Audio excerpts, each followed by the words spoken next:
前一阵啊，日本出现欠米大起价情形，和日本政府是开放进口来应应。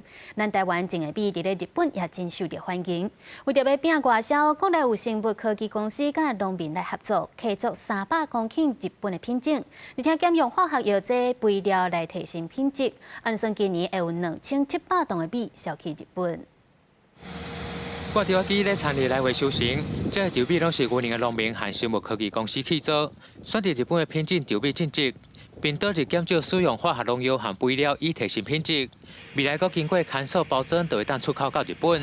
还有验土、验水，爱看再过来配合恁公司，再用一个有机的肥料来施作。这个评估介绍评估一寡后，伊搞稳到。 有技术啦，很难啦。生物科技公司表示，因日本欠米，为去年开始引进日本的品种米来台湾种植，但去年搁咧试验种植，一温地只会当产出800至1000台斤。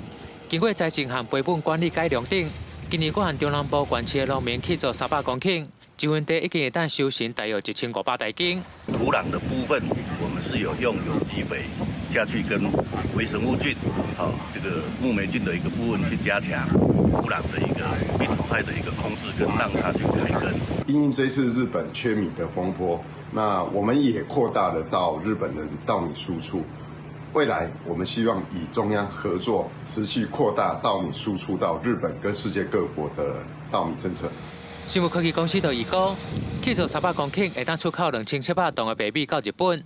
而农业部就表示，往年台湾外销到日本的米，每年大约3500吨，但今年受到日本欠米的影响，今年外销量会当达到12000吨。